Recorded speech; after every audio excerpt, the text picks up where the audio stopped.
Ini gue record ya. Iya. Iya.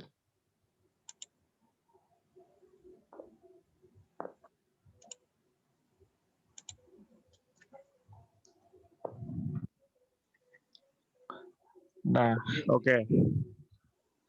Sebelumnya, selamat malam nih kawan-kawan semua, teman-teman.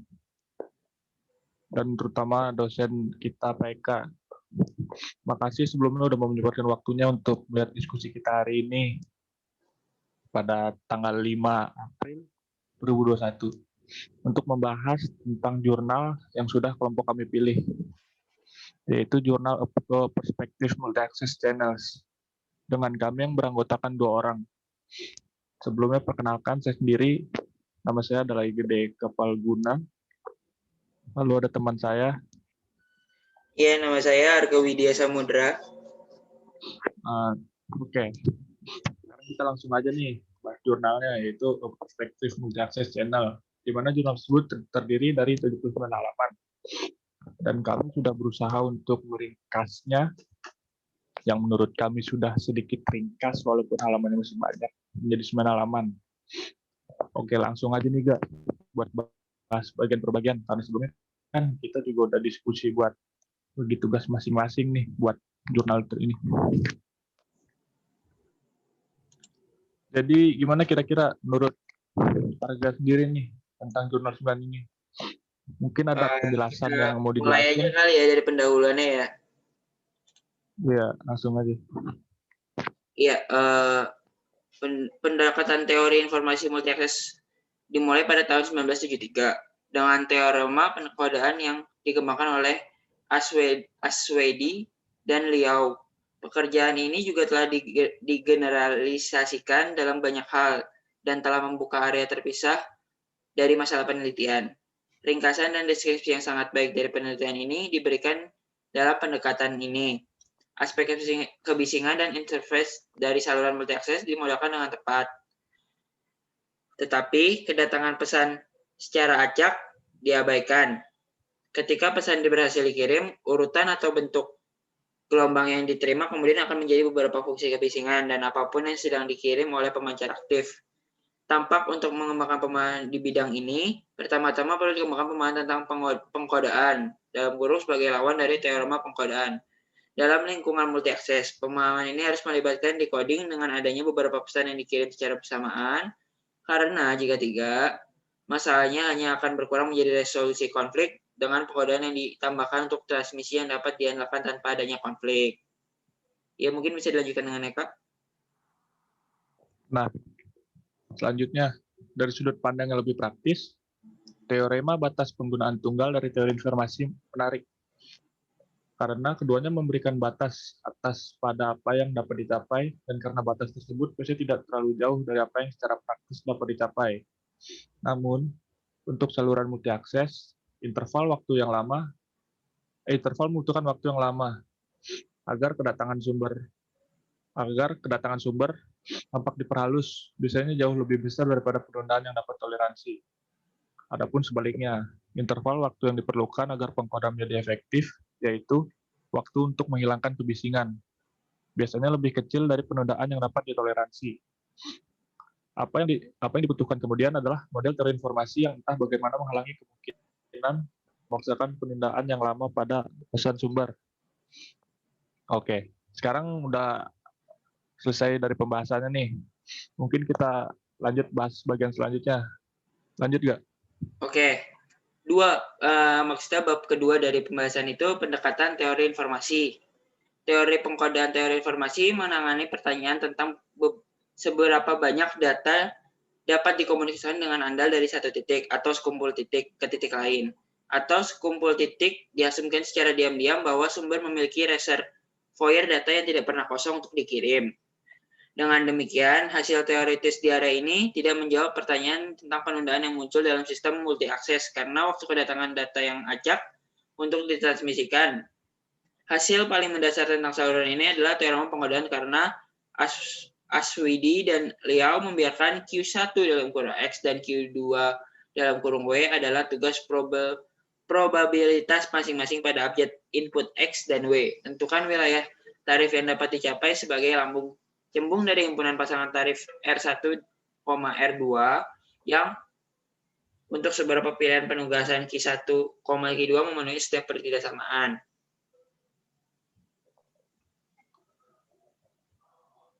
Oke, selanjutnya. Akibatnya, teorema mengatakan bahwa komunikasi yang dapat diandalkan dimungkinkan untuk kecepatan sumber di interior wilayah yang dapat dicapai dan tidak mungkin di luar wilayah yang dapat dicapai. Kemudian menggeneralisasi hasil ini dengan mempertimbangkan sumber ketiga yang dapat dikodekan bersama untuk kedua pemancar. Mereka juga menggunakan argumen pengkodaan acak yang menunjukkan bahwa PE dapat dibuat menurun secara eksponensial dengan N dan menunjukkan juga dalam arti bahwa sebagian besar kode memiliki perilaku ini. Karena argumen pengkodaan acak ini adalah perpanjangan yang sangat sederhana dari pengkodaan acak untuk saluran input tunggal, tetapi memberikan banyak wawasan tentang pengkodaan untuk beberapa saluran akses. Iya, dan lanjut ke A, teorema pengkodaan multiakses misalkan Q1 dalam kurung X dan Q2 dalam kurung W, masing-masing menjadi penguasaan probabilitas pada abjad X dan W, dan pertimbangan assemble untuk setiap kode dalam assemble, decoder menggunakan decoder perkembangan maksimum. Dan kami ingin membatasi nilai PE yang diharapkan dari PE untuk assemble ini. Tentukan kejadian kesalahan menjadi tipe 1 jika pasangan yang dikodekan dalam kurung H, I, tutup kurung, dan pasangan karena kejadian ini harus terjadi setiap kali kesalahan tipe 1 terjadi. Kemungkinan kesalahan tipe atas tergantung pada pengiriman W, dibatasi oleh kemungkinan kesalahan atau ambiguitas pada saluran input tunggal di atas. Selanjutnya pertimbangan PEL. Probabilitas pada DI, M, dan I sama dengan I. Kami pertama mengkondisikan probabilitas ini pada pesan tertentu yang saya masukkan ke encoder kedua dan pilihan kode yang W tertentu disesuaikan pada input kedua diberikan W, kita dapat melihat saluran sebagai saluran masuk tunggal dan masukkan XM dengan probabilitas transmisi P. Kemungkinan maksimum decoder untuk saluran input tunggal itu membuat kesalahan atau ambigu. Masalahnya seperti yang kita lihat melalui rangkaian contoh adalah bahwa kode terbaik tidak selalu mewakilkan assemble. Lanjut ke yang B. Oke, yang B. Saluran tabrakan, misalkan X sama dengan 0,1, K dan W sama dengan 0,1, min K. Kita menganggap 0 sebagai masukan diam. Dan jika 0 adalah masukan X untuk suatu pemberian W masukan, maka Y adalah pasangan 0, W. Demikian pula jika W sama dengan 0, outputnya adalah X, O. Terakhir, jika X 0 dan W 0, output Y adalah simbol khusus C yang mewakili tumbukan. Ini ditunjukkan pada gambar 4. Nah, gambarnya ini ada di slide yang sedang ditampilkan semarga ini. Untuk K sama dengan 2, pada prinsipnya ER atau R1, R2, Q dapat dimaksimalkan melalui distribusi produk Q. Dan ini pada prinsipnya menciptakan eksponen kesalahan peluruhan untuk setiap RL, R2 di wilayah gabungan. Ada di gambar 5 yang bisa dilihat di presentasi yang diinin sama Arga juga di layar.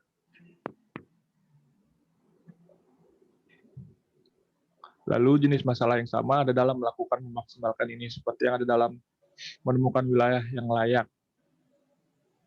Perhatikan sekarang bahwa jika kita ingin mencapai peluruhan eksponensial tertentu A dan jika ada dua pasangan laju, katakan RL, R2 dan RL. Sehingga saya agak kesusahan bacanya, mungkin bisa dilihat aja di Word yang sedang dipresentasikan. Oke, selanjutnya dilanjutkan oleh Arga. Lanjut lagi, Ga? Iya, mungkin untuk pembahasan yang B cukup. Dan saya akan lanjut ke pembahasan yang C, yaitu Adaptive White Gaussian Noise Channel dalam kurung AWGN. Kami sekarang beralih ke contoh lain dari kepentingan praktis yang agak lebih besar di mana eksponensial pengkodaan acak acak bekerja lebih baik. Misalnya huruf X, W, dan Y masing-masing adalah himpunan bilangan real dan output Y diberikan oleh Y sama dengan X plus W plus Z.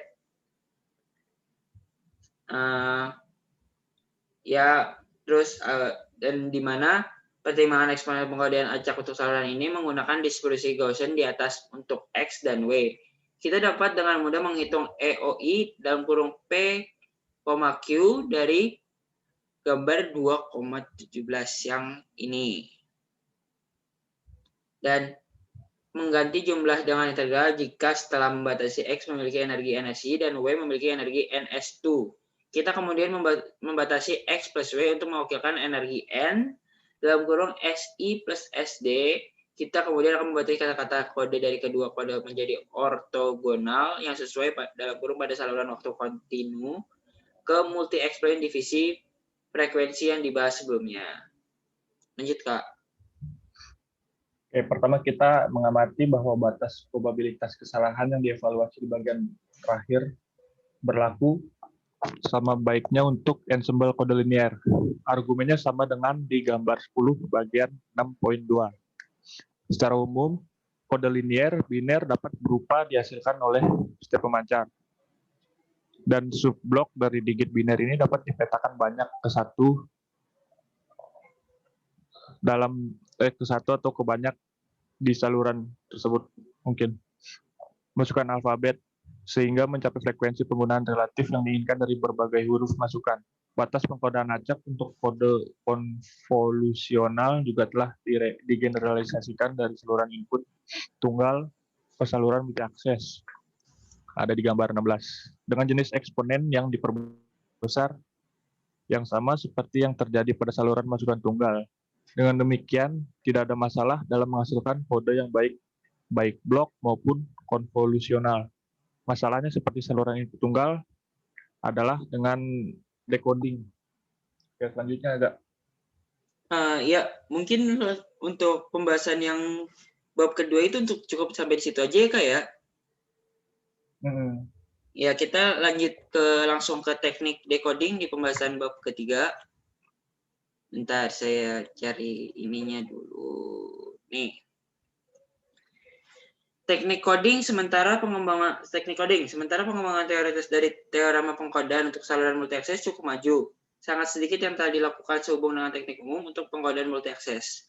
Seperti yang ditunjukkan dalam pendahuluan, yang dibutuhkan adalah teknologi pengkodean yang dapat diterapkan untuk sejumlah besar pemancar yang sebagian kecil, tetapi variabel subsetnya secara bersamaan menggunakan saluran tersebut. Tampaknya ada sedikit sifat saluran AWGN tertentu, situasi jauh lebih sederhana. Menggunakan assemble Gaussian pita sempit waktu kontinu dalam kurung dengan atau tanpa kendala shell untuk menghasilkan kata kode. Kata kode waktu di sirkuit diskrit dari bagian terakhir dapat dianggap sebagai sampel waktu selama periode blok dari proses Gaussian pita sempit stasioner dengan huruf alternatif yang memiliki dalam fase dan keluar dari komponen fase. Lanjut, Kak. Oke. Nah, setelah memperingatkan pembaca tentang masalah pemodelan yang melekat dalam model saluran multi-akses tanpa memori waktu diskrit, sekarang kita kembali ke model ini untuk melihat apa yang dapat dikatakan tentang pengkodean. Pertama, ada pendekatan umum yang cukup sederhana yang dapat mengurangi masalah decoding menjadi beberapa masalah decoding sumber tunggal. Penguraian kode kedua ini agak tidak konvensional untuk input tunggal, di mana probabilitas transisi bergantung pada WN, dan dengan demikian bervariasi dengan N. Tetapi A, jumlah teknik decoding seperti decode, berurutan, ing, dan decoding Viterbi dapat menangani situasi ini. Keberatan lain untuk pendekatan ini adalah bahwa pendekatan ini gagal memberikan banyak wawasan tentang pertanyaan tentang decoding bersama dari beberapa sumber. Ini tentu tidak menggeneralisasi penggunaan subset kecil, tapi tidak diketahui dari set pemancar besar. Oke, jadi seperti itu nih teman-teman penjelasan dari jurnal kelompok kita, jurnal 9. Mungkin ya kurang lebihnya masih banyak kurangnya lah, karena kemampuan kita juga terbatas buat bahas jurnal ini. Jadi hanya ini aja yang bisa kita sampaikan secara ringkas. Terus gimana nih, Kak? Udah paham belum? Kak, nah jadi kan gimana ya Kak? Kamu kan kamu ya istilahnya udah ngerti paham tentang jurnal ini belum? Kalau aku sendiri sih ya meskipun dibilang nggak paham banget, seenggaknya sudah mulai mengerti tentang jurnal ini. Kalau kamu sendiri Kak? Kalau aku sih ya nggak paham sih, sedikit sama agak, walaupun nggak ngerti coba dipelajarin lagi mungkin bisa paham lah buat kedepannya. Ya. Oke. Oke Kak, mungkin kalau dirasa cukup lah ya sampai di sini, kita tutup aja pembahasan jurnal kita hari ini Kak. Iya cukup, mungkin udah cukup nggak penjelasannya. Langsung aja nih buat teman-teman semuanya, dicukupkan nih pembahasan saya di sini dengan kelompok saya dengan Arga. Mungkin masih banyak kurangnya karena kami juga tidak terlalu menguasai materi yang kami pilih di jurnal ini. Mohon maaf jika ada salah kata dari kami. Saya Eka dari grup F dan Arga mengakhiri diskusi ini. Assalamualaikum warahmatullahi wabarakatuh. Selamat malam semuanya.